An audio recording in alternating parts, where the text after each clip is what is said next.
Selamat petang, selamat bergabung di iNewsroom Weekend. Di sini kita akan bahas isu-isu yang menarik, komprehensif, dan juga yang fenomenal, krusial, yang menjadi sorotan. Bersama saya Abraham Silaban. Langsung saja kita akan menuju ke informasi kebakaran hebat yang menghanguskan gudang penyimpanan elektronik di kawasan Sawah Besar, Jakarta Pusat. Karyawan jasa pengiriman bergegas menyelamatkan barang, khawatir api menyambar ke rukonya.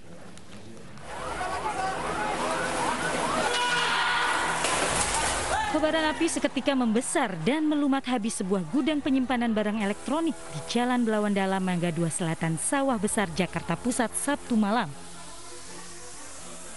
Banyaknya barang yang mudah terbakar membuat amukan si jago merah semakin menjadi-jadi dan membuat petugas pemadam kebakaran kesulitan untuk memadamkannya. Hanya dalam hitungan menit, api pun telah menyambar ke lantai 2 bangunan tersebut. Sementara itu, para karyawan jasa pengiriman panik berusaha mengeluarkan barang-barang ekspedisi siap kirim. Mereka khawatir api menyambar hingga ke kantornya yang tepat berada di samping lokasi kebakaran. Dugaan sementara kebakaran berasal dari hubungan pendek arus listrik. Ini dari gudang sebelah, mungkin ada korsleting listrik. Ada sempat ledakan nggak bang awalnya bang? Nggak ada. Tiba-tiba api gede gitu aja atau? Itu barang elektronik semua itu. Itu kantor apa bang itu? Gudang elektronik. Iya, tapi tadi kosong?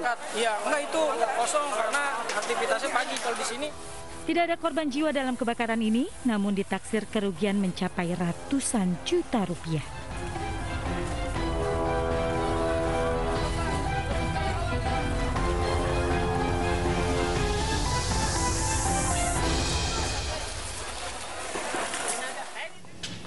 Sesosok mayat wanita ditemukan di pinggir Kali Angke, Tangerang, Banten. Dari hasil identifikasi, polisi tidak menemukan adanya tanda-tanda kekerasan dalam jasad wanita tanpa identitas tersebut.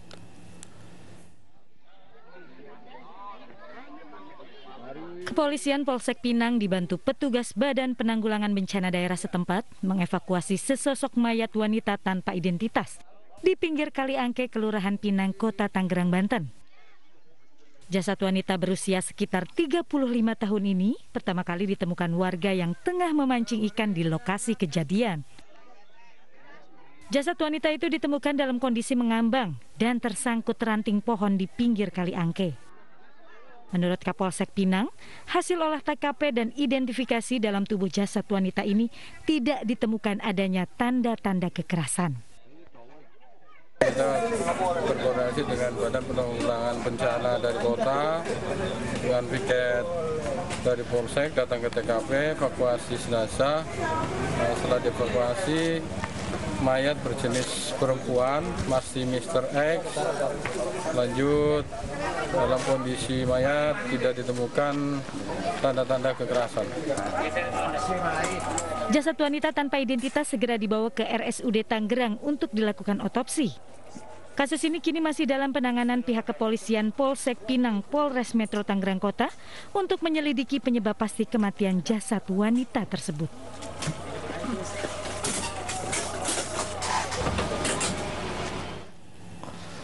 Warga bersama TNI membersihkan puing-puing rumah yang terdampak gempa di Desa Ban, Karangasem, Bali. Sementara itu, upaya penanggulangan longsor Bukit Abang yang memutus jalur menuju 3 desa di Kecamatan Kintamani masih terkendala sulitnya akses masuk alat berat.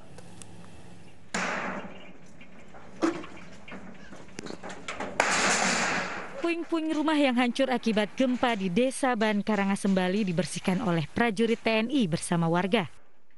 Material yang bisa digunakan kembali dipisahkan dari puing-puing. Total ada 325 rumah di wilayah ini yang rusak berat dan 379 rusak ringan. 111 unit sanggah atau tempat ibadah juga rusak. Pemerintah telah menetapkan Desa Ban berstatus tanggap bencana darurat. Sementara itu, upaya penanggulangan longsor Bukit Abang yang memutus jalur menuju 3 desa di Kecamatan Kintamani, Kabupaten Bangli, Bali, yaitu Desa Abang Batu Dinding, Desa Abang Songan, dan Desa Terunyan, masih terkendala sulitnya akses masuk alat berat. Selain itu, kondisi tanah yang masih labil menyebabkan penanggulangan material longsor untuk sementara terpaksa dilakukan secara manual. Kepala BNPB Letnan Jenderal TNI Ganip Warsito Minggu siang meninjau posko bencana gempa bumi di Desa Ban Karangasem, Bali. Ia menyatakan akan melakukan berbagai upaya dalam penanganan, termasuk memulihkan trauma warga pasca gempa. Itu sudah menjadi satu SOP kita dalam setiap bencana, pasti ada bagian yang kita buat tim untuk trauma healing terhadap masyarakat yang mengalami bencana supaya bisa kembali. Hingga saat ini data menyatakan ada 1.049 kepala keluarga yang terdampak gempa. Akibat bencana longsor di Kecamatan Kintamani, Kabupaten Bangli, Bali, banyak warga yang terisolir. Warga hanya mengandalkan sampan untuk bisa keluar masuk desa melalui perairan Danau Batur.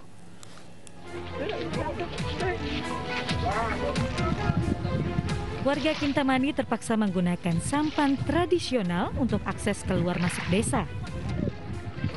Hal ini lantaran 3 desa di Kecamatan Kintamani, Kabupaten Bangli, Bali masih terisolasi pasca longsor dampak gempa Bali. Untuk menuju kota Bangli, warga harus mendayung setidaknya selama 30 menit menyusuri Danau Batur. Ini pada situasinya di satu titik yang bidang karena jalan terputus. Capek nih, sampai pegel nih. Berapa menit, Pak? Kurang lebih sekitar setengah jaman. Setengah jam. Kalau lewat darat? Kalau lewat darat palingan 15 menit nggak nyampe. Sejumlah alat berat telah dikerahkan ke lokasi longsor yang menutup jalur penghubung Kintamani dengan kota Bangli. Namun upaya pembukaan akses jalan beberapa kali dihentikan karena terkendala hujan dan longsor susulan. Sebelumnya gempa mengguncang wilayah Bali Sabtu dini hari dengan magnitudo 4,8 skala Richter. 3 orang warga tewas dalam peristiwa ini. Gempa juga mengakibatkan bukit dan tebing longsor hingga menimbun jalan serta rumah warga. Kondisi 2 korban kegiatan susur sungai di Ciamis yang sempat kritis, kondisinya kini membaik.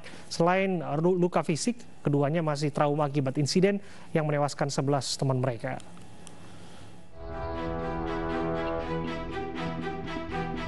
Dua korban kegiatan susur sungai maut di Ciamis kondisinya membaik. Meski sempat kritis, keduanya kini mulai pulih usai mendapat perawatan intensif. Salah satu korban telah dipindahkan ke ruang perawatan biasa setelah sebelumnya harus dirawat di instalasi gawat darurat. Sementara satu korban lainnya kini masih dirawat di ICU namun mulai bisa berkomunikasi dengan keluarganya.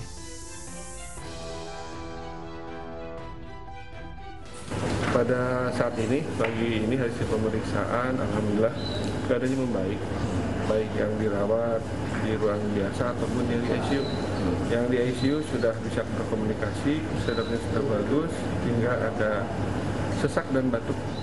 Sebelumnya Jumat silam, 21 siswa MTS Harapan Baru Cijantung tenggelam saat mengikuti kegiatan susur sungai dalam latihan pramuka di Sungai Cileler, Ciamis, Jawa Barat. 10 diantaranya berhasil diselamatkan, sementara 11 lainnya tewas. Belakangan, kegiatan susur sungai ini diketahui minim peralatan keselamatan dan tidak ada koordinasi dengan sejumlah instansi terkait. Untuk kedua kalinya dalam 1 bulan, Menteri Sosial Tri Risma hari ini mengumbar amarah. Usai kejadian, mantan wali kota Surabaya tersebut bahkan siap mundur jika dinilai tidak dapat bekerja.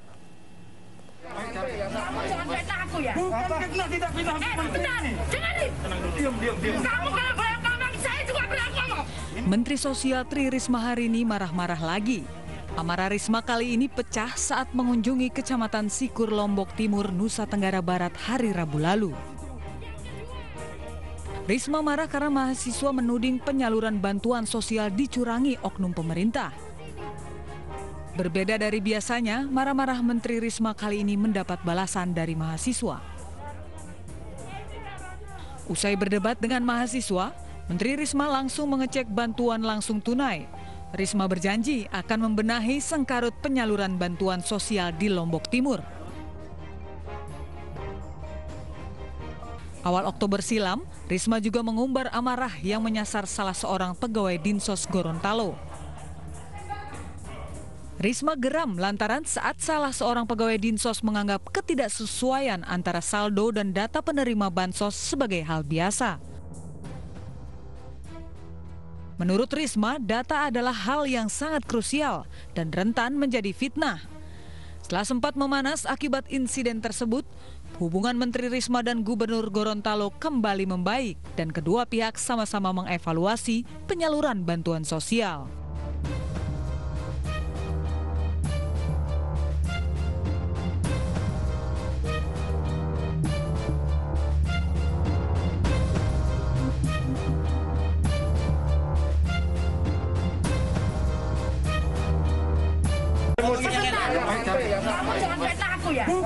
Tidak fitnah. Benar. Jangan diam. Kamu kalau banyak ngomong, saya juga berani ngomong.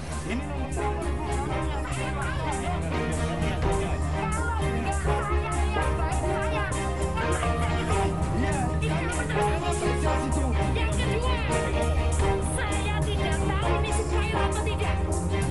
Saya menteri tidak urus ini.